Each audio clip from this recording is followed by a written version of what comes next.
Have you ever wondered why the colleague that is not the smartest, not the best at what they do, always gets a promotion? Well, that is not accidental, because intelligence alone will not get you to where you want to get to. But emotional intelligence, that's the name of the game if you are working through upskilling yourself, promoting yourself, and also being visible. I am the Millennial Coach, and we're going to be talking about the uncomfortable truth and why success isn't just about intelligence anymore. It's really based around emotional intelligence. Today, I'm going to break down exactly why smart people, and I have been a victim to this, smart people think that they need to succeed only intelligently. We've got to embark and embrace emotional intelligence, which gives us a different avenue to actually access people's mindsets, behaviors, and give us the actions and results that we're looking for. So if you want to build your emotional intelligence to become a better leader, partner, or human being, stay tuned with me, the Millennial Coach. Welcome back to The Core, everyone. I am the Millennial Coach, and thank you so much for tuning in. And also, I appreciate the fact you're pressing that subscribe button. And if you haven't already, please do. Make sure you're sharing the conversations and the transformations with not just me, but all your friends and your family. The Core is a show about all things leadership, all things you can possibly think of leadership and empowerment for self. So, on that note, let's go. Yalla, Yenko. Hey everyone, this is Hill Street Soul, and you're tuned in to The Core with the Millennial Coach, discussing topics on real life. Check it out. Everywhere you go, don't forget the ghetto. Listen to The Core. Don't forget the ghetto. With the Millennial Coach. Don't forget the ghetto. 'Cause it's the best show. So I want to ask you a question. What do you think emotional intelligence actually is? And I'm not asking you to go and Google it. I want you to sit and think of what you think it is, but also, what is it not? So let's be clear and let's clear it up. Emotional intelligence isn't about being nice or emotionally soft. So that's what I want to clear up. A lot of people make the mistake of thinking that you being nice is emotional intelligence. You could just be a nice person, and I love nice people. I embrace nice people. Nice people are all for me. But that isn't always an intelligent way to impact other people. And also emotionally soft, people that let people get away with murder, that, for me, is most of the time personal and professional suicide, in the respect of you are doing yourself the biggest disservice when you are emotionally soft, because people can find ways to manipulate you. Most people don't actually see that. They think, oh, just let that person do whatever, or they don't stand up for themselves. And those ones that don't stand up for themselves, after a while, I personally get annoyed with people, especially complaining about stuff, but they're so unproductive. So let me give you the 5 core elements of emotional intelligence. The first one is self-awareness. I talk about self-awareness a lot. So reading the room is an example of self-awareness. You say something, no one finds it funny, even if it's funny to you. Or you say something and everyone laughs. So you can gauge what kind of conversation will work in that room. Number 2, self-regulation. Now, I think I messed up once in a company that I worked with, and I'll tell you what happened. I had tolerated a bully for so long.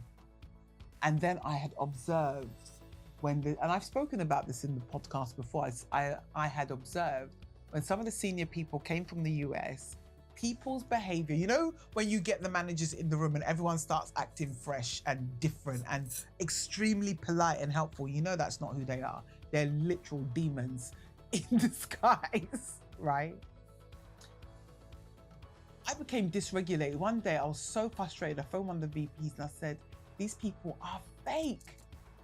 And the thing about me, I can't be fake. I can't sit and entertain people I don't respect. So once I left the organization, or I was kicked out, let's be real, I just removed all of the people I just really had no respect for from my LinkedIn.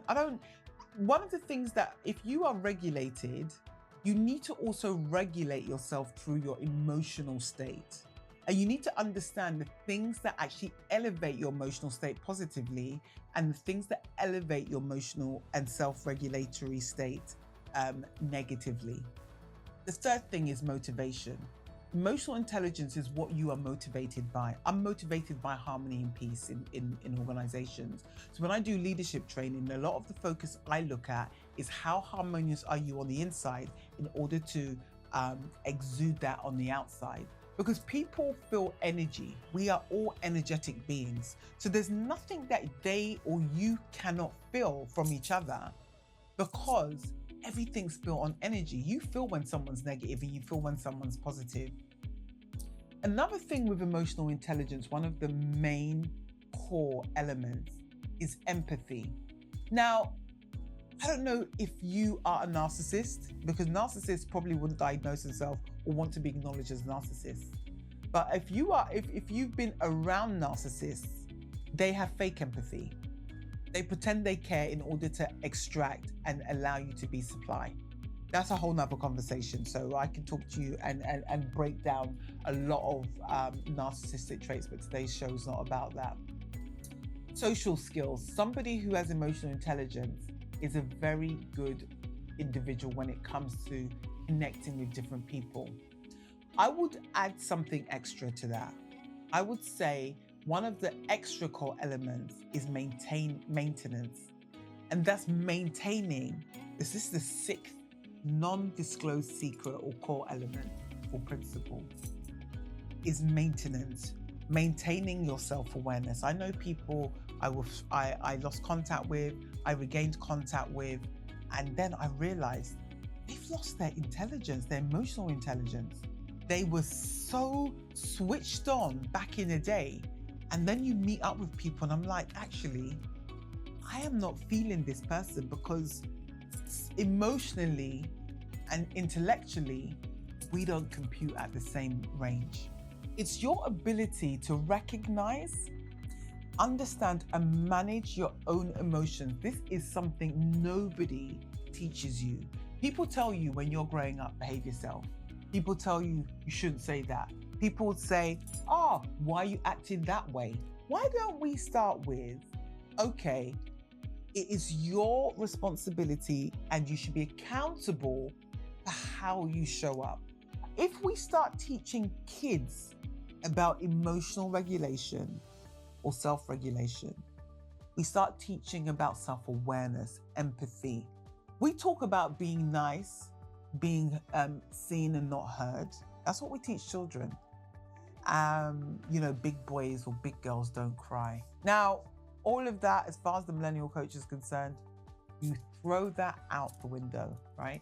Simply because you validate your emotions from your experience. How you display your emotions will demonstrate your emotional intelligence in any given situation. So, when you can understand your emotions in yourself, guess what? You can understand them in other people. That is a skill within itself.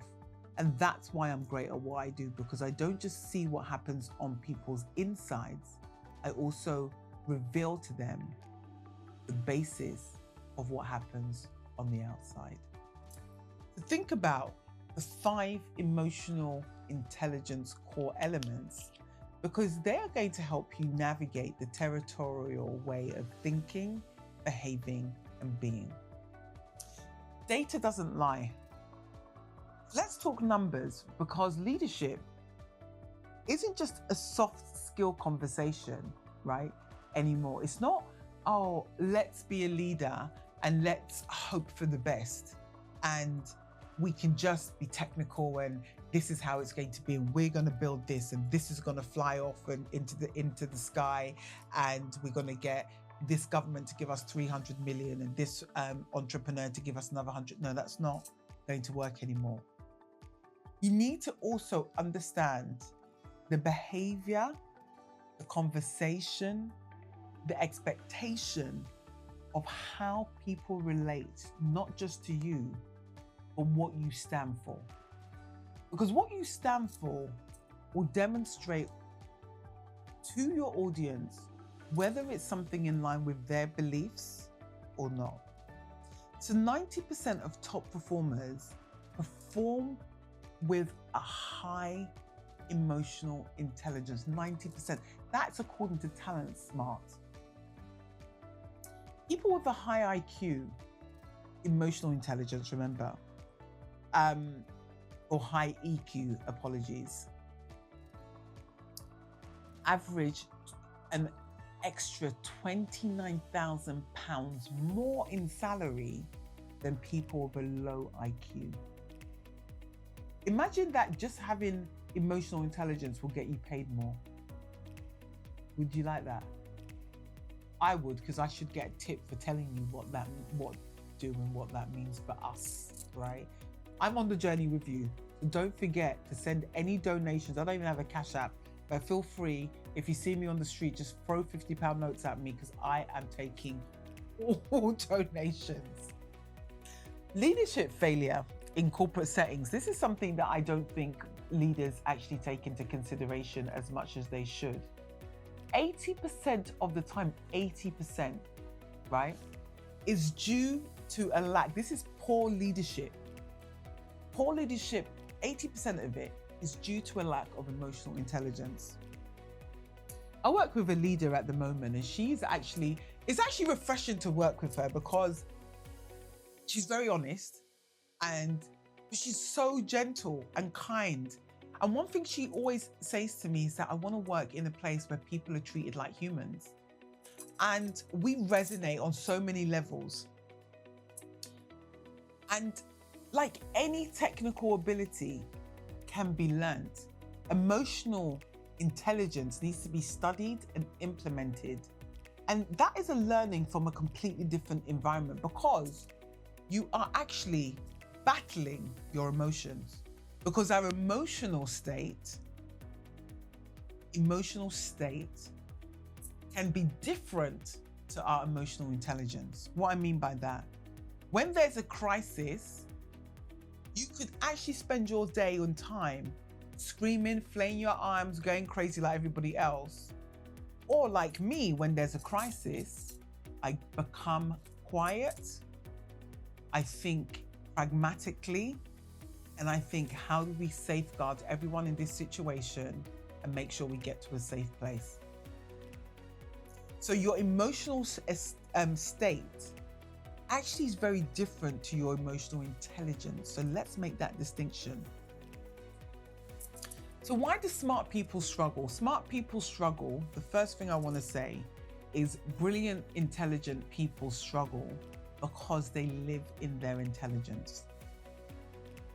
When you over-intellectualize everything, you don't connect with people. If you've watched The Accountant, number 2, and I'm gonna spoiler alert, right? So spoiler alert should be everywhere right now. Why I'm talking about The Accountant 2 is Ben Affleck's character is autistic. Really interesting, and he goes to speed dating and everyone thinks he's absolutely stunning. So he's a good-looking man, but because of his autism, I always call anybody who's got ADHD, autistic, whatever labels now we have, I call them geniuses because their brain, they assert intellect in a way I don't think our brains or other people's brains can understand. But it's an intellect of geniality. When you have that level of genius, I do think that lies in many autistic people is a level of genius. I'm not saying people who don't have autism are not geniuses. They're geniuses everywhere. But there's a way that their information is processed in their brain. And sometimes when you watch the Accountant 2, the way Ben Affleck intellectualizes conversations, understanding people's choices, it gives less space to connect with individuals. Thinking logically alone wins influence. So why smart people struggle? If you only think logically, people like you because you're mainly process driven. And being process driven is great because things have an order. But being process driven, again, disconnects you from people but influences a process. One of the other things that why people that are intelligent struggle is because they avoid difficult emotional conversations. And the thing is, a lot of people say, I don't like conflict. I don't like conflict, but I'll have conflict. I was like, bring it on. Bring it on.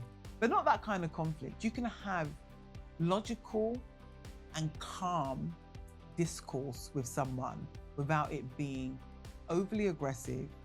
Even if it gets a little bit elevated, it doesn't need to go left. And I talk about the housewives all the time. I love it. I am sick to my back teeth. Like really, Andy Cohen. This is a shout out to Andy Cohen. Can we focus on people's businesses, elevation? I'm sick of the women fighting. Like Miami's back on, and honestly, I am like, even when someone's having trauma in their life, the women find a reason to fight. I don't know women like that. I don't relate to that kind of conversation. When people argue, you know what I do? I exit stage left. You want to have a conversation, we may not agree, and I might not like what you're saying, but I will respectfully hear you, even if I want to sucker punch you. But I will also take away that that person's entitled to feel how they want to feel. Misreading, and I said this at the beginning, the emotional temperature of a room is where intellects fail. Now, I've worked with a range of different educational institutions, from colleges to universities. I work with people doing PhDs, doctorates. These are people that I would call some of them my friends. And what I find really interesting with some people, they're amazing at their job, but they do struggle connecting with people. But then there's the ones that are amazing at their job, they're intellectual. And we're very similar, and this is why we're very close. Their emotional intelligence to understand people without having to be aggressive, and I would say intrusive, because some people will ask you a question, but they don't know how to phrase it in order to get the right response from you. So people don't follow intelligence per se and in its isolation. Follow those people who make you feel seen, heard, and valued. And that is where the power of emotional intelligence lies. You can hear someone, you can feel them, and most importantly, you see and experience what value they bring to the table. Let's do a quick exercise that I know you can rate yourself from 1 to 5 on these, right? So let's go. When I feel triggered, I can pause and respond and not just react. So if you rate yourself 1 to 5, when you are triggered, I can pause and respond, not just react. If 1 to 5, what number would you give yourself? I would give myself a clear 5. When I'm triggered, I actually pause. I've been like that a lot of my life. When I think after my teenage years, when I went to college at 17, right? I think by then I realized reactions don't give people value. They don't offer value because people think you're unstable when you're too reactionary. When you're too reactionary, you come across as unstable. So look, I said this before, Italians, Africans, Asians, we're very, very Latin Americans, Caribbean people, any culture, most cultures, we're very animated and we can be very emotionally driven. And so that brings a very different way of, I would say, exerting yourself in a conversation. Westerners, British people can have a stiff upper lip, there's no emotion, etc. So imagine being born to African parents, but living and being raised in British society. It's very challenging because you are living in two different worlds. One that's very reactionary, or one that's, that doesn't respect reaction in the same context and in the same way. The next thing I want you to measure 1 to 5, I can admit when I'm wrong without blaming others. And I will give myself a solid 5. What would you give yourself 1 to 5? I can admit when I'm wrong without blaming others. I will apologize to somebody if I've done wrong. Again, this is why your self-awareness at the 5 core elements are really important. When you've got emotional intelligence, when someone told you that you've hurt them, do not go, I've had this so many times. Well, you've done blah, blah, blah. And then by that time, I don't even want to talk to you. I'm being serious. So anyone that may respond to me in that way, just understand that the time that comes out of your mouth, but you did this and you did, if it's a problem, this is why people with low emotional intelligence, when they respond like this, if you had a problem with someone, at the time you had that problem, bring up the issue. Don't bring it up when the person is now identifying some of the challenges they're having with you. That for me is whack. Absolutely whack. And that is low grade. Like as Charlemagne the God says on The Breakfast Club, I may not be the highest weed in the dispensary, right? But, or the highest grade. But I do know that when you respond blaming me for your reaction, you're whack. Okay, next point. You gotta grade yourself, or rate yourself 1 to 5. I am genuinely curious about how other people feel, even when I disagree. So if someone says they're upset about something, it might not even be directly about something I've said or something someone close to you said. Get curious. Emotionally intelligent people get curious. They ask like, okay, how long have you been feeling like this? What do you think is the main cause of that feeling, for example? So these are the kind of probing questions I ask. Would you say that you're fully responsible for how you feel, or would you think that there's contributing factors? And when I mean contributing factors, I want to know if people are not taking accountability, because again, when people start blaming other people, they're taking no accountability for their own input and how they feel. So 1 to 5, this is what you need to rate. I genuinely am curious about how other people feel, even if I disagree. So the next point, you got to grade yourself 1 to 5. I adjust my tone depending on who I'm speaking to. I have to agree with that.